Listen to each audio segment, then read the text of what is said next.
बाबा की 3 सितंबर 2022 की साकार मुरली है। आज बाबा की मुरली मीठी शिक्षाओं और श्रीमत वाली है। आज बाबा ने बहुत सारी बातें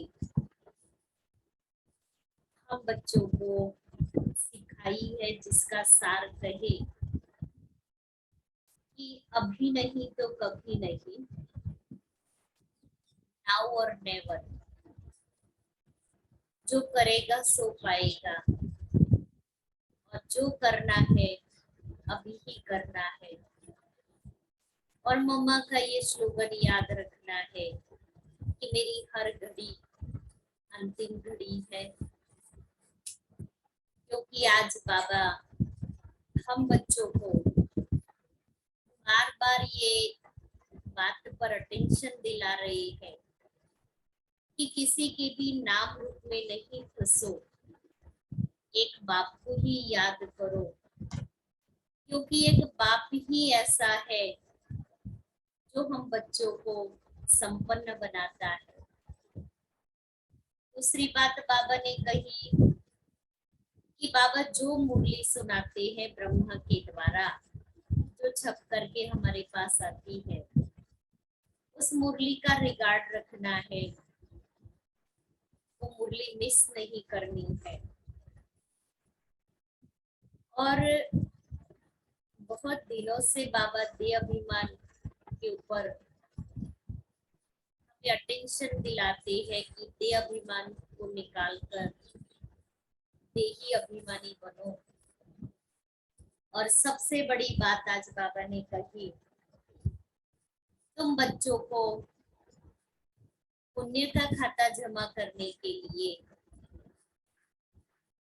सर्विस करनी है, इसी धंधे में लग जाना है। बस सर्विस सर्विस और सर्विस। भले घर की भी सर्विस करो, लेकिन साथ साथ ये रूहानी सर्विस भी करो। आज बाबा पूछ रहे हैं, अपना खाना आबाद करने अर्थात मालामाल होने की युक्ति क्या है? उत्तर है, शिव बाबा को अपना वारिस बना दो, अर्थात बच्चा बना दो, तो वह तुम्हें 21 जन्मों के लिए माला माल कर देंगे। बाबा को अपना खाना आबाद करने के लिए, माला माल बनने के लिए शिव बाबा को अपना वारिस अर्थात बच्चा बना देंगे। यह एक ही है जो सबका बच्चा बन सबका खाना आबाद कर देता है। परंतु कई डरते हैं, समझते हैं शायद कुछ देना पड़ेगा, बच्चा बनाएंगे तो कुछ देना पड़ेगा। बाबा कहते हैं डरने की बात नहीं, तुम अपने बच्चों आदि को संभालो, उनकी पालना करो, परंतु याद इस बच्चे को करो। कौन सा? शिव बाबा बच्चा, तो तुमको लाल कर देगा, अर्थात माला माल कर देगा। अगर इस बच्चे पर बलि चढ़े तो तुम्हारी बहुत सेवा करेगा। चिंता करते ना, मेरा बुढ़ापे में कौन मेरी सेवा करेगा। अब क्यों ये चिंता हो रही है? क्योंकि बाबा को मैंने बच्चा नहीं बनाया। अगर मैं आत्मा बाबा को बच्चा बनाती तो ये संशय ही नहीं आता कि कौन करेगा। मैंने बाबा को बच्चा बनाया है, तो फिर वो बाबा बच्चा मेरा जिम्मेवार है सेवा के लिए, संभालने के लिए। नीचे बच्चे, शरीर पर कोई भरोसा नहीं है भरोसा। इसलिए जो शुभ कार्य करना है वह आज कर लो, कल पर नहीं छोड़ो, क्योंकि कल कल करते काल खा जाएगा। ओम शांति। इस समय सब सेंटर्स पर जो भी बच्चे बैठे हैं वह जरूर समझते होंगे कि हम शिव बाबा के महावाक्य सुनते हैं। और कोई ऐसी संस्था नहीं होगी क्योंकि शाखाएं तो बहुतों की है। बलवट टेप आदि भी भरते होंगे जहाँ उन्हों की हेड ऑफिस होगी, जहाँ उन्हों का गुरु रहता होगा, खुद ही याद करते होंगे।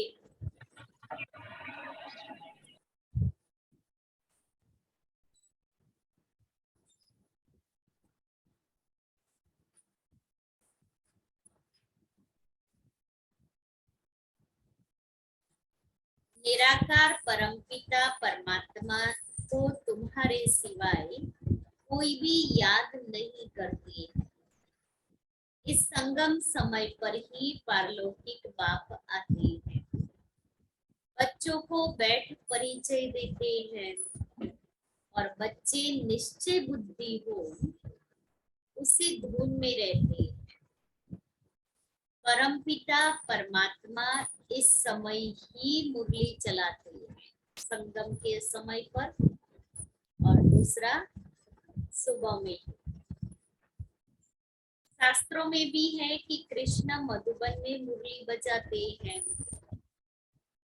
मधुबन तो मुख्य है एक, बाकी सब जगह मुरली जाती है। मधुबन में मुरली बजती है और बाकी सब जगह जो मधुबन में मुरली बजी वो जाती है। ये मधुबन तो एक ही है जहाँ शिव बाबा की मुरली बजती है। मनुष्यों की बुद्धि में तो है कृष्ण मुरली बजाते हैं, शिव बाबा मुरली चलाते हैं, ये किसकी बुद्धि में कभी आ न सके, ये किसको पता नहीं है। जहां जहां तुम्हारे सेंटर्स खुलते हैं सभी यह समझते हैं शिव बाबा की मुरली बजती है ब्रह्मा द्वारा, जो फिर सब ज्ञान गंगाएं सुनकर औरों को सुनाती है। बुद्धि में तो शिव बाबा याद है ना, शिव बाबा जिसको भगवान कहा जाता है, शिव बाबा मुरली सुनाते हैं, ये कोई भी शास्त्रों में नहीं है। तुम बच्चे कहाँ भी हो समझते हो ये मुरली जो छप कर आई है शिव बाबा की ही आई है। शिव बाबा बिगर कोई सिखला नहीं सकता। बाप ही कहते हैं मुझे याद करो तो मैं वर्षा दूंगा। बाबा बच्चों को समझाते रहते हैं कि मामे कम याद करो और कोई भी नाम रूप को याद नहीं करो। साकार मनुष्यों के फोटो आदि तो जन्म जन्मांतर इकट्ठे करते आई हो, उपासना करते आई हो। देवताओं आदि के चित्र रखना यह सब तुम्हारा छूट जाता है। भक्ति मार्ग में आत्माएं बाप को याद करती है। शरीर को तो तब याद करते जब देहाभिमानी बनते हैं। बाप घड़ी घड़ी कहते हैं अपने को आत्मा समझ बाप को याद करते रहो। आत्मा ही पतित दुखी बनी है। आत्मा कहती है मैं महाराजा था अब रंक बन गया। तुमको अब स्मृति आई है हम बाबा के बच्चे हैं, बाप से हमने वर्षा पाया था। अब बाप कहती है सबको बाप का परिचय दो। इन जैसा शुभ कार्य होता नहीं। ऐसा शुभ कार्य बाप को, बाप का परिचय सबको देना। इस शुभ कार्य में देरी नहीं करनी चाहिए। बाप का परिचय देने के शुभ कार्य में देरी नहीं करनी है। शरीर पर तो भरोसा नहीं है, न जवान पर न बूढ़े पर, इसलिए जो कुछ करना है सो आज करना चाहिए। आजकल करते करते काल खा जाएगा।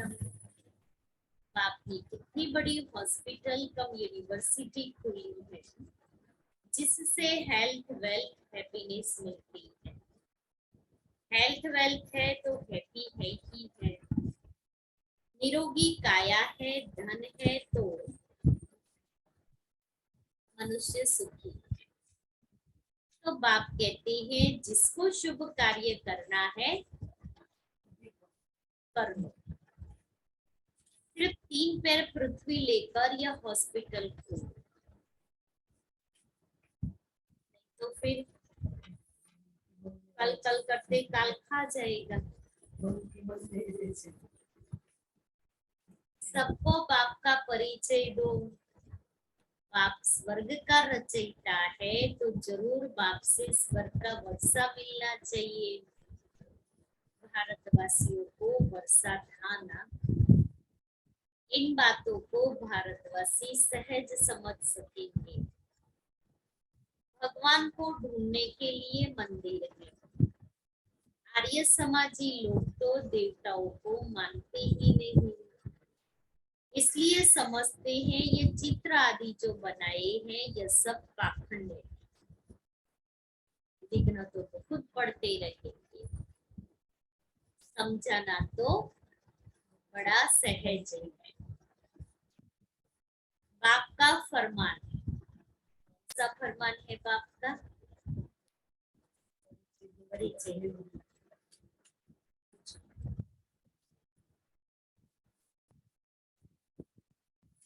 सा फरमान है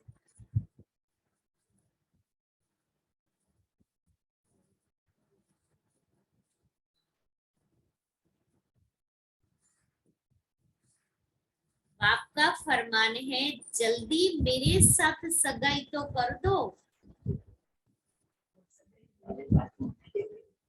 सगाई करने से ही वर्षे के हकदार बन सकते हैं, बिना सगाई के वर्षा नहीं मिलेगा। अब दूसरा समय आगे बताया, सगाई कर लो अर्थात साजन सजनी का संबंध। अभी बाप रूहानी सर्जन, तुम उनके बच्चे कहलाते हो तो तुम भी सर्जन ठहरे। जरूर आत्माओं को ज्ञान इंजेक्शन लगाना पड़े। मन मना भव यह बड़े में बड़ा इंजेक्शन है।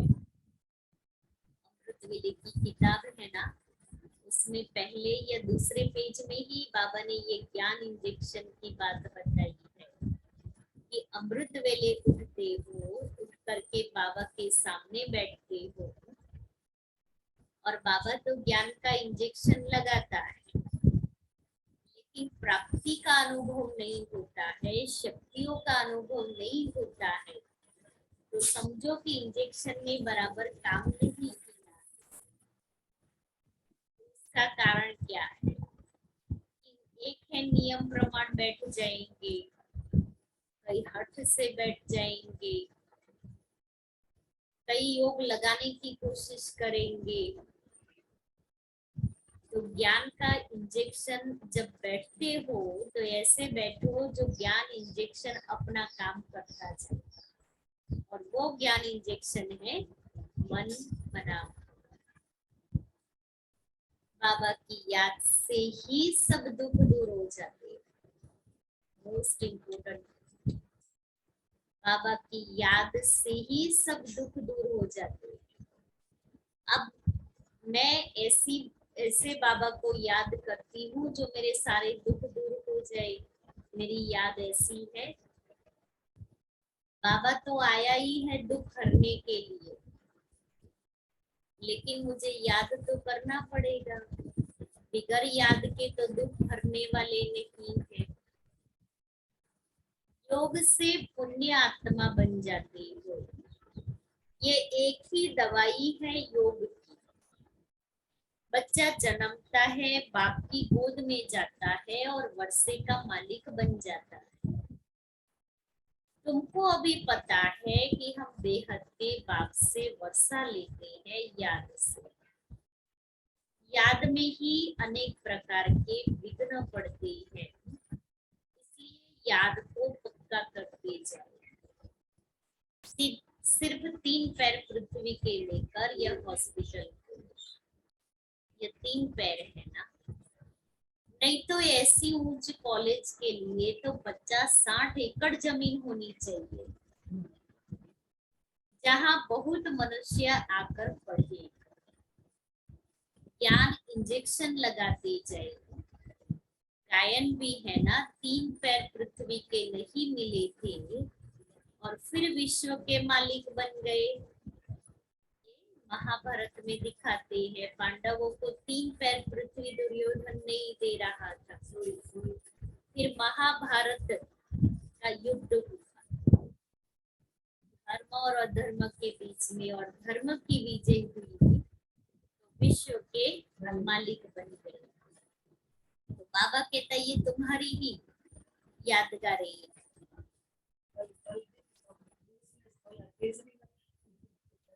विश्व के मालिक बनते हो ना, 3 पैर पृथ्वी पे भी कोई बड़ी बात नहीं, फिर आहिस्ते आहिस्ते बढ़ता जाएगा।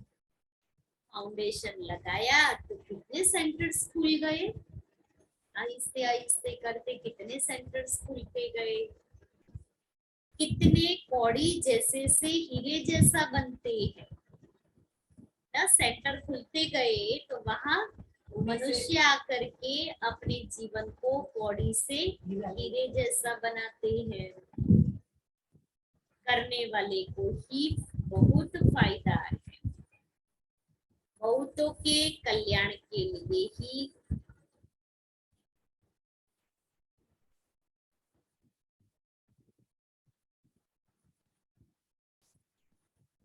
बहुतों के कल्याण के लिए ही हॉस्पिटल अथवा कॉलेज खोले जाते हैं। यह भी ऐसे है, बाहर में बोर्ड लगा दो, क्लिनिक फॉर हेल्थ वेल्थ 21 जन्मों के लिए, और मुझे ऐसा बोर्ड लगा।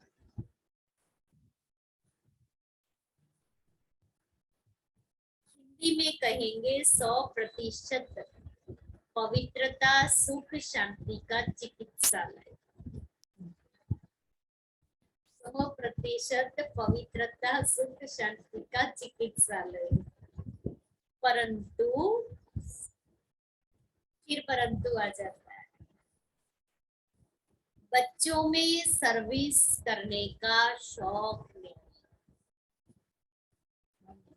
कुटुंब आदि के जाल को मकड़ी की जाल कहा जाता है, जाल में खुद फंस जाते हैं।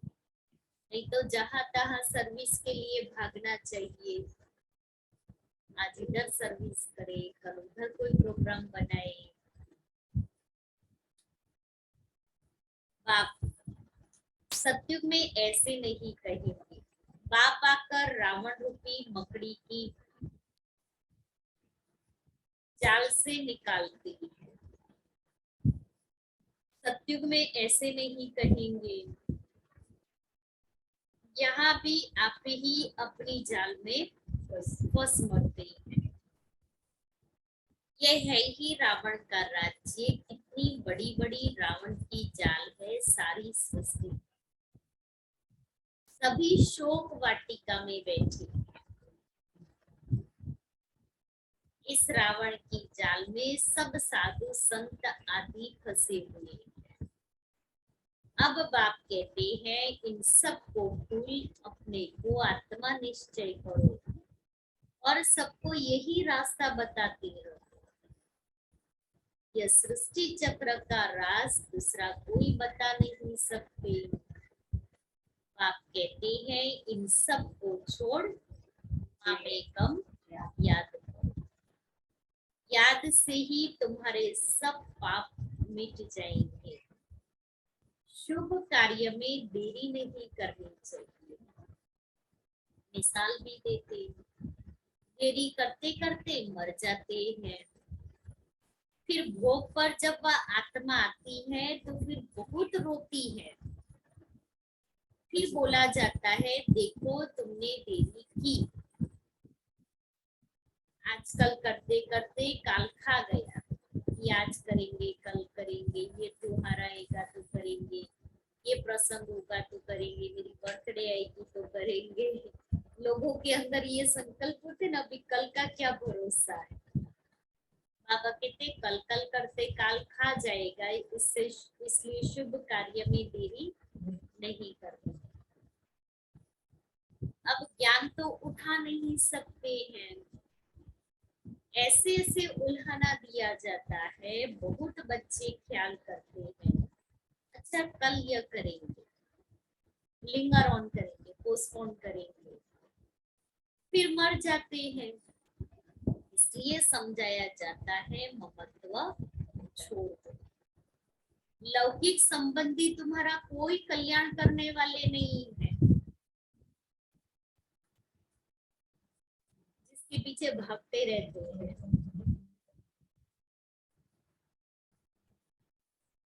ये होती है ना अपने ऊपर, ये भी नहीं छोड़ सकते।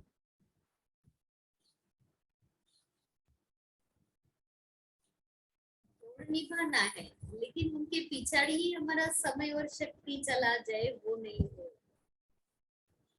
ये शिव बाबा अब तुम्हारा बच्चा बनते हैं, कहते हैं तुम मुझे वारिस बनाओ तो मैं तुम्हारी बहुत सेवा करूंगा।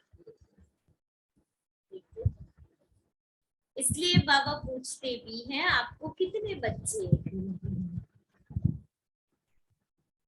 साकार बाबा पूछते थे माताओं को, बच्ची तुमको कितने बच्चे हैं, और कहेंगे बाबा 2 बच्चे, एक बच्चा और एक बच्ची। बाबा कहता था फेल, ब्राह्मणी ने कुछ सिखाया नहीं, और कह देते थे बाबा एक पहला शिव बाबा बच्चा, फिर एक बच्चा और एक बच्ची। तो बाबा कहता था ब्राह्मणी पढ़ा करके आई है। तब शिव बाबा को अपना बच्चा बनाना है तो बहुत सेवा करेगा। वो तो शिव को अपना बच्चा बनाया तो माला माल हो जाएगी। 21 जन्मों के लिए, एक जन्म के लिए नहीं, 21 जन्मों के लिए। कन्या तो अपने घर जाती है, बच्चे के लिए कितना हैरान होते हैं। बच्चा नहीं होता है तो दूसरी तीसरी शादी भी करते हैं, क्योंकि वारिस चाहिए उनको। तो अभी जमाने में तो वारिस चला जाता है, लेकिन अभी का समय बदल गया है। पहले ऐसा था, अभी नहीं।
आप कहते हैं सब लौकिक व लौकिक बच्चे तो तुम्हारी कुछ भी सेवा नहीं करेंगे, यदि एक सबका बच्चा बनता है, एकदम सबका खाना आबाद करते, परंतु कई डरते कि सब कुछ देना पड़ेगा, कि बच्चा बनाएंगे ना तो हमें सब देना पड़ेगा, क्या होगा।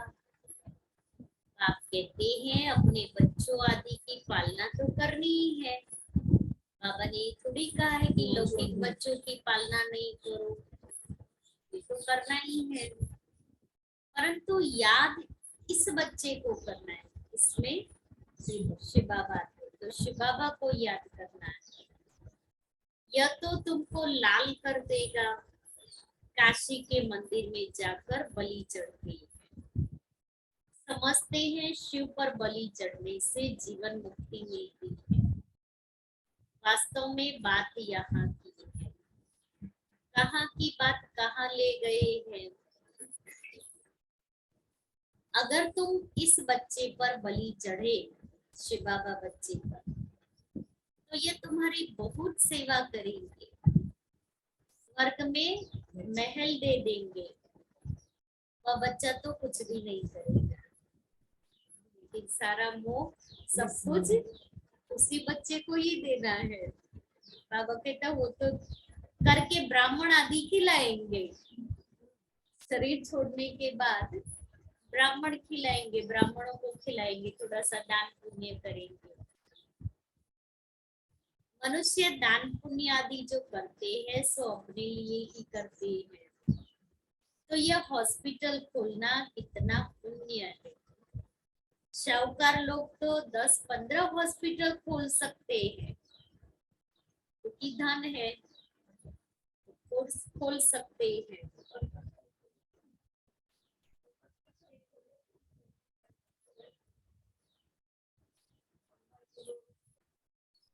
ये पैसे आदि तो सब खत्म हो जाएंगे। तुम किराए पर मकान लेकर 50,000 में 50 हॉस्पिटल खोल दो, फिर वह आप ही अपने पैर पर खड़े हो जाएंगे। अर्थात पहले खोल करके आप शुरू करो, उसके बाद में जो भाई बहन आते हैं वो भाई बहन धीरे धीरे करते सहयोगी बनते जाएंगे। पहले कोई एक जना खोलने के निमित्त बन जाए। आप कितनी सहज युक्तियां सर्विस की बतलाते हैं। गंगा के कंठे पर जाकर सर्विस करो, अपनी पीठ पर यह बाबा का परिचय लगा दो, आप ही पढ़ते रहेंगे, देहाभिमान छोड़ना है। तो जो वस्त्रापुर में नीरू बहन रहती है, बाबा ने कहा ना पीठ पर बाबा का परिचय लगा दो, तो उनको सेवा का बहुत उमंग, जब वो ज्ञान में आए बहुत उमंग था। तो उन्होंने वो चित्र जो बाबा ने कहा था ना, ऐसे चित्र एक आगे और एक पीछे और टोपी पहनी हुई है, वो जाकर के घूमते,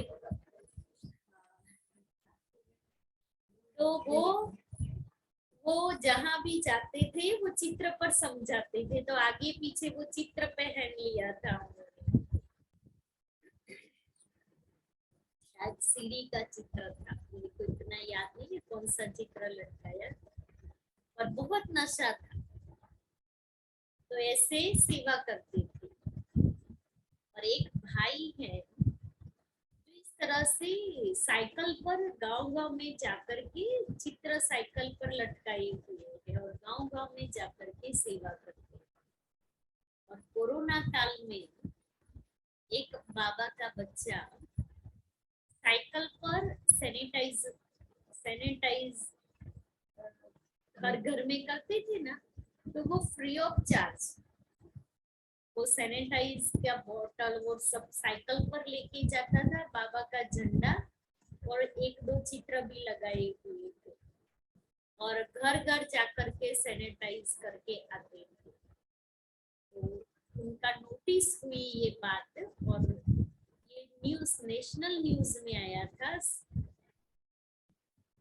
भाई है जो इस तरह से सेवा करता है, और वो ब्रह्मा कुमारी में जाता है, पूरा उनका इंटरव्यू भी आया। बाबा कहते हैं कैसे भी करके बाबा का परिचय दो, कोई भी युक्ति निकालो।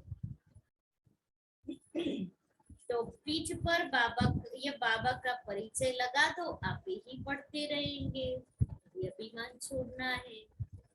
कोई शाहूकार ऐसे करे तो सब कहेंगे वाह, इनको तो अभिमान बिल्कुल नहीं है। बाप का परिचय देना है।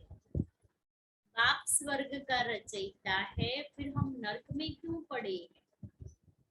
अभी बाप आए हैं, कहती है देखे सब संबंध छोड़ मुझे याद करो।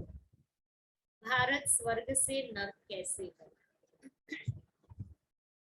लक्ष्मी नारायण ने 84 जन्म कैसे लिए? आओ तो हम कथा सुनाए, फिर इकट्ठे हो जाएंगे।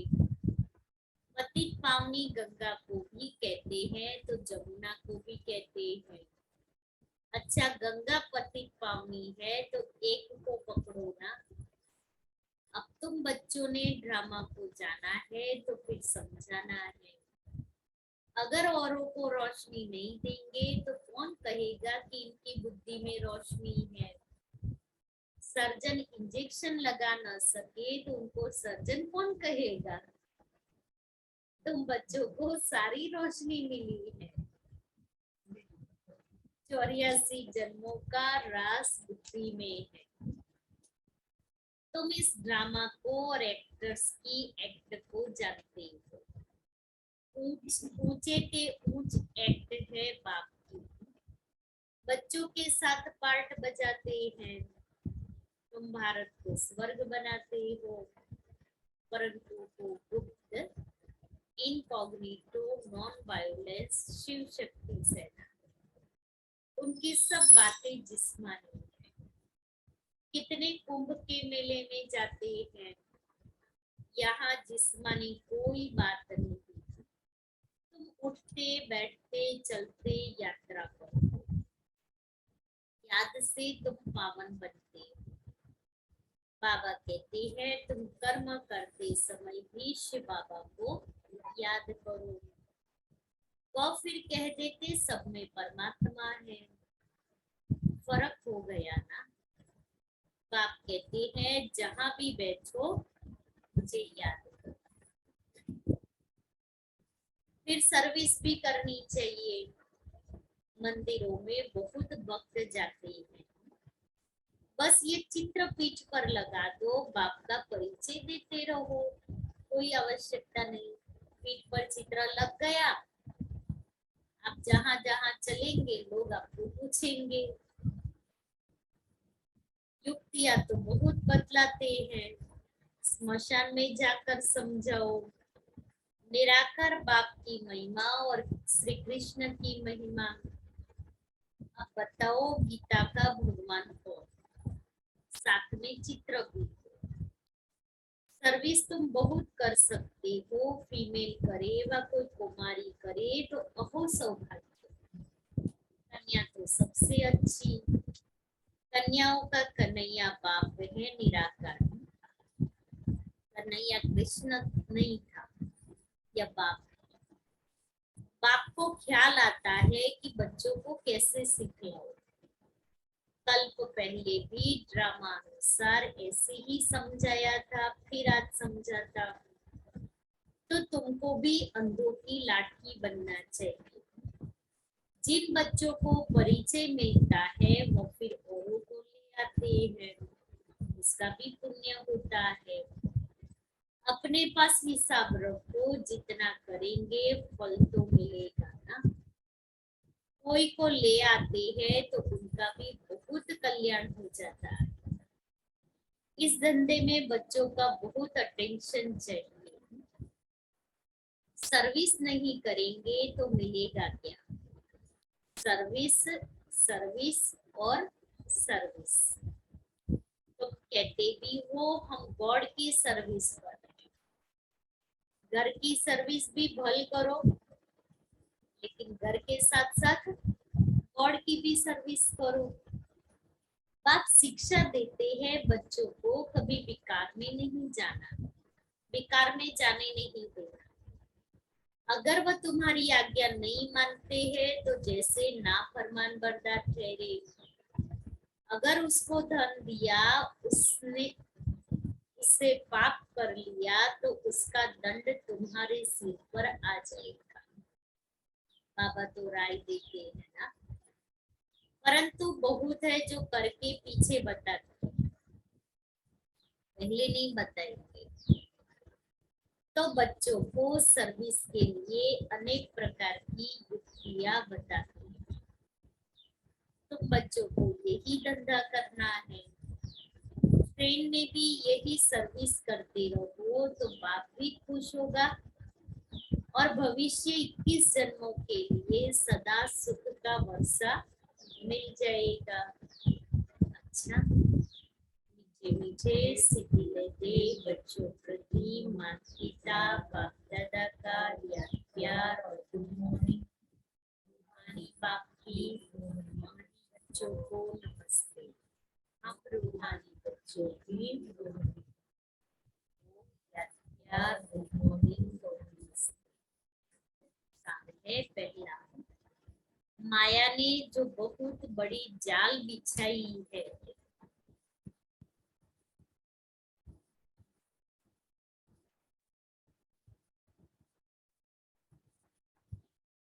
अब बाप की याद से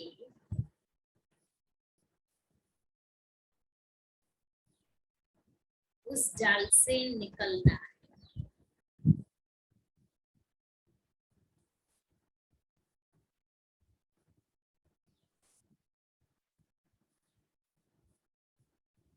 शुभ कार्य में लग जाना है।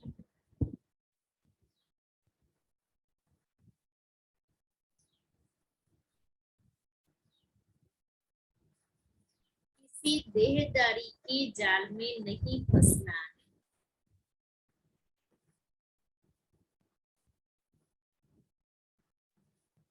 सबसे ममत्व निकाल देना है।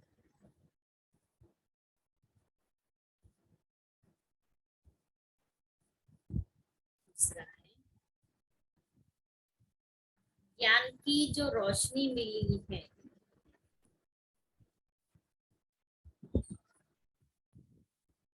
वह सबको देनी है।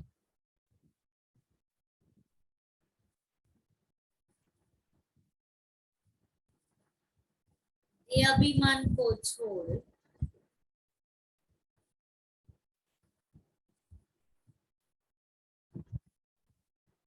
भिन्न भिन्न युक्तियों से सर्विस करनी है। ये अभिमान छोड़ भिन्न भिन्न युक्तियों से सर्विस करनी है।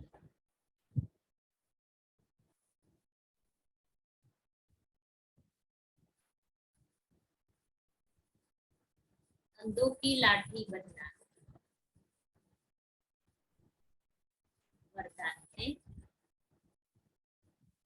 अनेक प्रकार के भावों को समाप्त करो। अनेक प्रकार के भावों को समाप्त करो।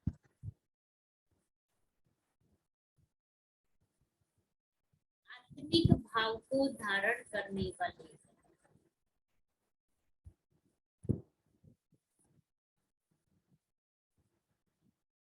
सर्व के स्नेही भव।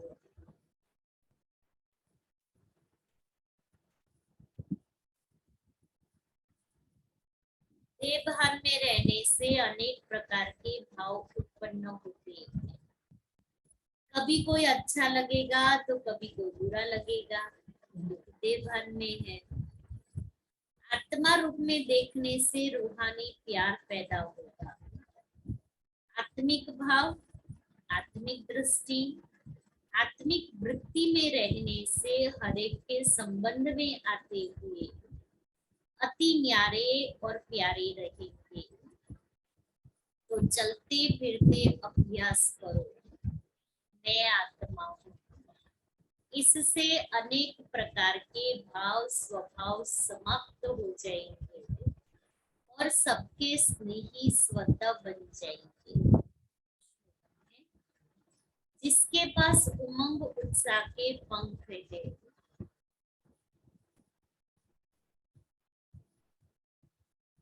उसे सफलता सहज प्राप्त होती है।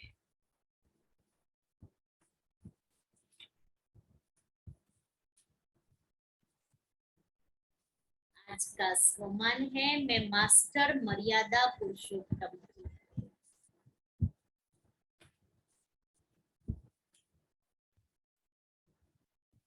बाप दादा के कर्तव्य की स्मृति रखो कि बाप दादा के साथ मैं भी अधर्म विनाश और सत धर्म की स्थापना के कर्तव्य अर्थ निमित्त बनी हुई।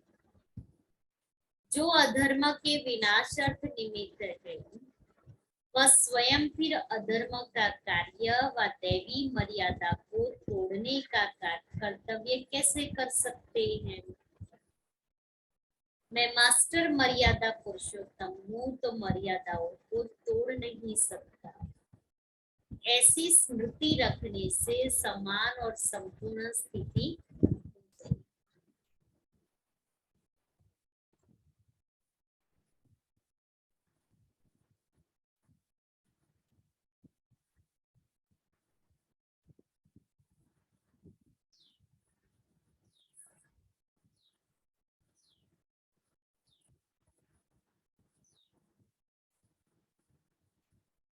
ब्राह्मण जीवन में विघ्न विनाशक स्थिति वही श्रेष्ठ पुरुषार्थ है। तो भक्ति मार्ग में जिसकी यादगार श्री गणेश उत्सव वर्तमान में चल रहा है, तो इसके लिए सितंबर मास में विघ्न विनाशक स्थिति के महावाक्य पुरुषार्थ के लिए भेजे हुए हैं।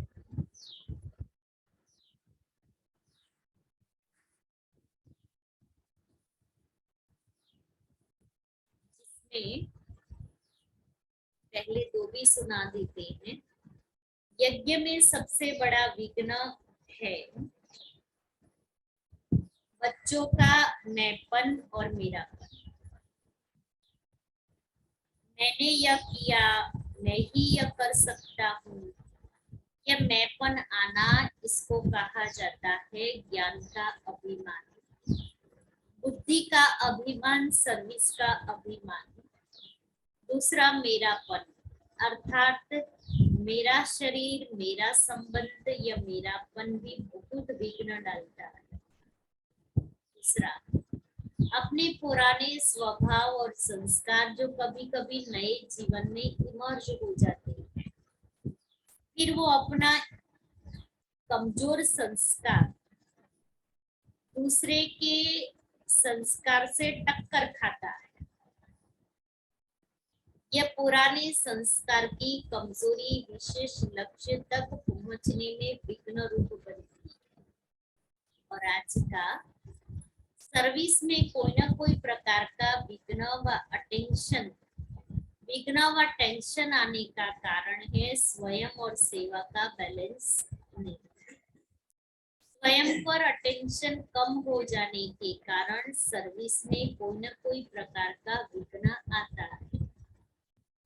मर्यादा की लकीर से बाहर निकलकर सेवा करते हो, धारणा पर पूरा अटेंशन नहीं है तो विघ्न पड़ती है। मर्यादा की लकीर से बाहर जाते और धारणा पर अटेंशन नहीं तो विघ्न पड़ेंगे। तो आज क्या करेंगे? बाबा ने कहा शरीर पर कोई भरोसा नहीं है, इसलिए शुभ कार्य में देरी नहीं करनी और बाबा को साजन बच्चा भी बनाना है, साजन भी बनाना है और वो रूहानी सर्जन भी, और उन्हें भी सर्जन करना है। फिर और किसी से भी ममत्व नहीं रखना है। तो अमृत वेले पिता के रूप में याद किया, अभी शिक्षक के रूप में उनकी मीठी मीठी शिक्षाएं सुनी और अभी सारे दिन में कार्य करते पुत्र को याद और खाते समय भोजन કે સમય ભાષા મહિના ये सारे दिन में अलग अलग संबंध से बाबा से वो रस प्राप्त करते रहे, भरपूर होते रहे।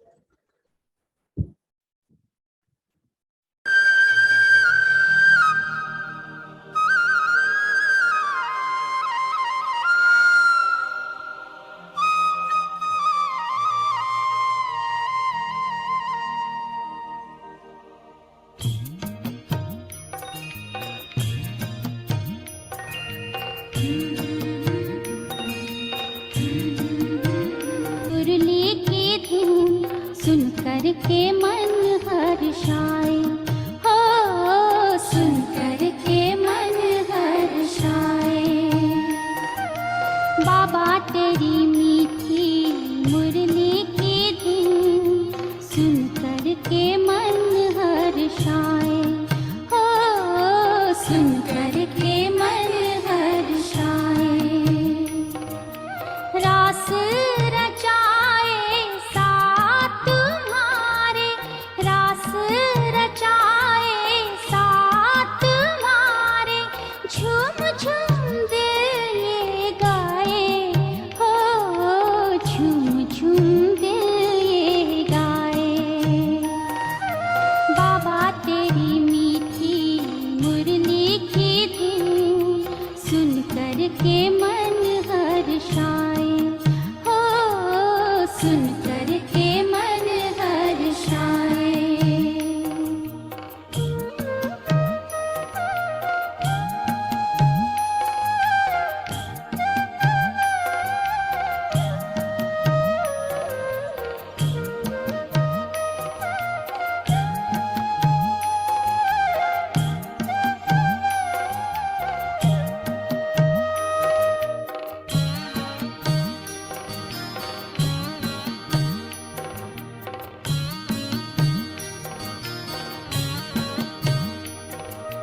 मुरली तेरी प्रीत है दिल की, देती अनुभव निराला, हो देती अनुभव निराला। जीवन ये लाए उजाला, पिए जो अमृत प्याला, पिए जो अमृत प्याला। मुरली की तान पे तेरे अतीन्द्रिय सुख हम पाए, हो अतीन्द्रिय सुख हम पाए। बाबा तेरी मीठी मुरली की धुन सुन कर के मन हर्षाए, हो सुन कर के मन हर्षाए।